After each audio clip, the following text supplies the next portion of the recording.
The United States right now, I don't believe, I haven't looked at those figures in a while, but I don't think that the United States is the largest polluter in the world. I think that China and India are above us.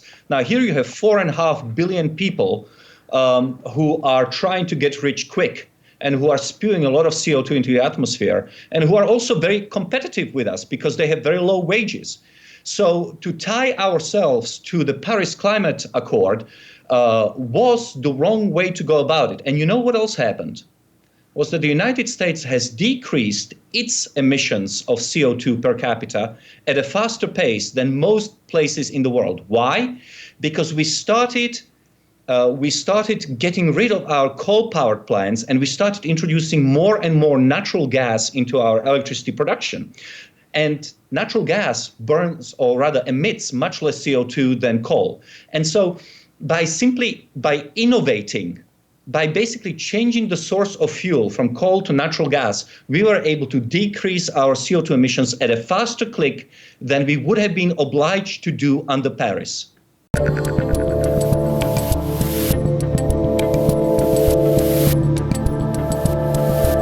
One of the interesting things about this trend, I thought, was that your answer basically said sort of trust that human ideas can solve problems. And that in many ways is so counter to what we hear coming out of the left now. You know, we hear about the Green New Deal and that this centralized planning thing can somehow magically just sort of solve all of these problems if we just gave it enough power. But in many ways, power and money, of course. But in many ways, what you're saying is you decentralize things, you let people come up with new ideas, and suddenly we'll have a thinner can and less resources will be taken, and it'll actually be cheaper and they'll be more readily available. The answer to climate change is not going to come from central planning and from restrictions for two reasons. Let's divide the world into two halves. In one half, you have rich people, like you and I, relatively rich, obviously, living in democracies. Now, we are prepared to pay a little more for the protection of the environment. We are willing to put up with taxes which are a little bit higher, but not much higher. In fact, all the opinion polls and surveys suggest that people are willing to put up a little more toward cleaning of the climate. What they are not prepared to do is to end the first world lifestyles as they know it for the benefit of environment or climate change. Right. So, isn't that in essence what was happening in France, that they kept raising taxes on gas to do climate initiatives, and that basically started riots? And then you got the riots, the Gilets Jaunes, and so there is this one half. Rich people in democracies will not vote to end civilization, full stop. Then you have the second half of the world, let's say very poor people or relatively poor people who live in countries which are not democracies. Places like that, places like China and places like India, the governments there are not going to forego the possibility of rapid economic growth and becoming rich just because people in rich countries demand that. Mm-hmm. We should demand it of them because it is immoral, and those governments are not going to do it because they are not suicidal.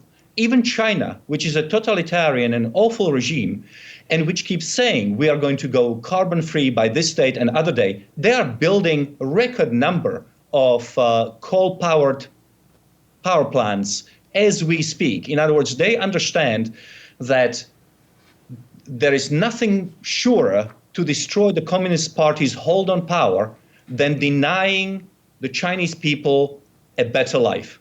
Yeah, is that sort of an offshoot of the rationale that got us out of the Paris Accords, that in essence these countries were going to keep doing these things because they had to do them as they go through their industrial revolutions, talking, say, about China and India, while we were going to put regulations on ourselves and pay for the brunt of it, and there was no enforcement mechanism and everything else? I think that was a part of it, is that there is the United States right now, I don't believe, I haven't looked at those figures in a while, but I don't think that the United States is the largest polluter in the world. I think that China and India are above us. Now, here you have 4.5 billion people who are trying to get rich quick and who are spewing a lot of CO2 into the atmosphere, and who are also very competitive with us because they have very low wages. So to tie ourselves to the Paris Climate Accord was the wrong way to go about it. And you know what else happened? Was that the United States has decreased its emissions of CO2 per capita at a faster pace than most places in the world. Why? Because we started getting rid of our coal-powered plants, and we started introducing more and more natural gas into our electricity production. And natural gas burns, or rather emits, much less CO2 than coal. And so by innovating, by basically changing the source of fuel from coal to natural gas, we were able to decrease our CO2 emissions at a faster click than we would have been obliged to do under Paris. All right, so let's move on to trend number 4. I thought this was interesting because I see a lot of talk of this kind of thing online related to peak population, and that we're putting too many people on this earth. Is it true? It is not true. Right now, there are 7.8 billion of us. The global population will peak in about 2060, 2070 at roughly 9.5 billion, and then it will start declining. There are a number of studies done on this. The latest one came from Lancet, which is a very highly regarded British medical paper. And what they have concluded is that by 2100, there will be anywhere between 6.8 and 8.8 billion people in the world. So roughly 1 billion less than we have today, or 1 billion more. I'm very ambivalent about this trend because I think that because humans are the only entities in the world capable of actually producing ideas. Mm-hmm. If you're going to come up with a cure for cancer, if you're going to come up for a solution to climate change and fusion reactor, you need the human brain to do that. Artificial intelligence is simply not there yet. So fewer human beings we have, the harder it will be to produce enough geniuses to come up with ideas to solve our problems. Nonetheless, the reality is that the total fertility rate, which is to say the number of babies that a woman can expect to have in her life, is now roughly around 2.4. Replacement level is 2.1. Replacement level basically means that if you have fewer babies than that, the global population starts declining. In Europe, in places like Czech Republic, where my ancestors are from, or Slovakia, the total fertility rate is 1.3, 1.4, rather than 2.1, which is needed just to keep the population steady. And the only place really which is above 2.1, 2.4 is Africa.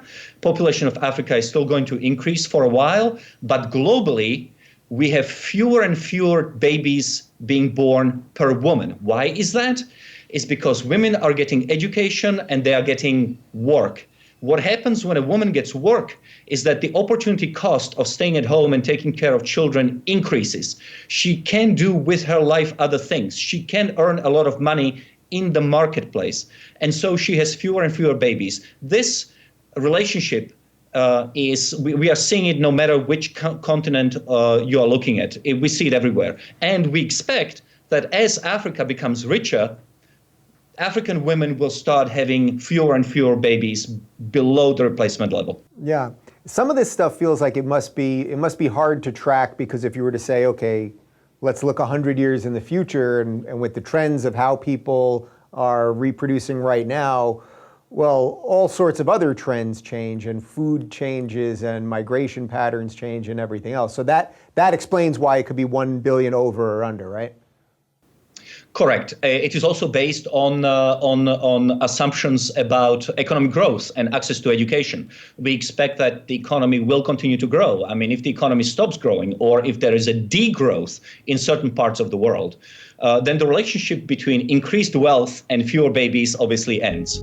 If you're looking for more honest and thoughtful conversation about the environment instead of nonstop yelling, check out our environment playlist. And if you want to watch full interviews on a variety of topics, check out our full episode playlist, all right over here. And to get notified of all future videos, be sure to subscribe and click the notification bell.